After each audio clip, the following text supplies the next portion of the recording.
Praise the Lord. ஆண்டவராகிய இயேசு கிறிஸ்துவின் இனிய நாமத்தினாலே இந்த நாளிலே கர்த்தருடைய வார்த்தை ஆதியாகமம் 26ஆம் அதிகாரம் 2வது வசனம்.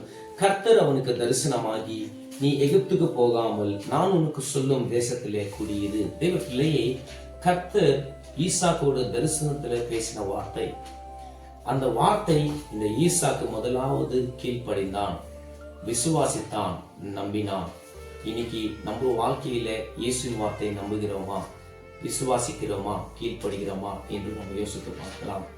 எதுக்காக நம்ம வாழ்க்கையில இத்தனை தோல்விகள், இத்தனை ஃபெயிலர்கள், இத்தனை முன்னேறாத காரியங்கள் என்றால் தேவ வார்த்தையை நம்ம நம்புறதில்லை, தேவ வார்த்தைகளை நம்ம அங்கீகரிக்கிறதில்லை.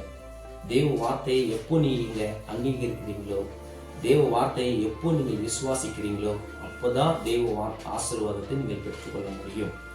இந்த ஆபிரகாம் நாட்களில் உண்டான பஞ்சம் மட்டுமல்ல, இந்த ஈசாக்கு வாழ்ந்த நாட்களிலே பஞ்சம் உண்டானது என்று பைபிள் அருமையாக பேசிக்கொண்டிருக்கிறது. அப்படி இருந்தும் தேவ வார்த்தையை ஒருவன் விசுவாசிக்கிறான் என்றால் தேவன் அவனை தான் உயர்த்துவான். இன்னைக்கு உங்க வாழ்க்கையில எவ்வளோ பிரச்சனையில உங்க குடும்பத்துல நீங்கள் மாட்டிக்கொண்டிருக்கலாம், வேலையில மாட்டிக்கொண்டிருக்கலாம், என் வாழ்க்கை அவ்வளவுதான் நீங்கள் எண்ணிக்கொண்டிருக்கலாம்.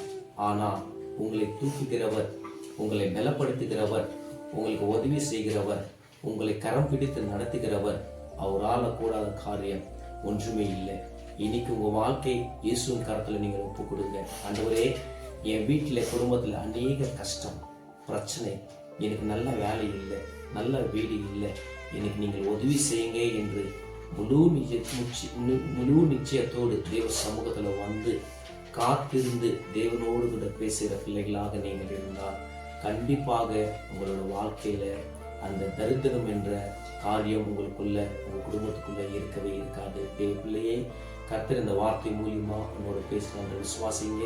உங்க வாழ்க்கை மாற வேண்டும் என்றால் தேவ வார்த்தையை நம்புகிற பிள்ளைகளாக இருக்க வேண்டும். கர்த்தர் தாமே உங்களை ஆசீர்வதிப்பாராக. ஆமென், ஆமென், ஆமென்.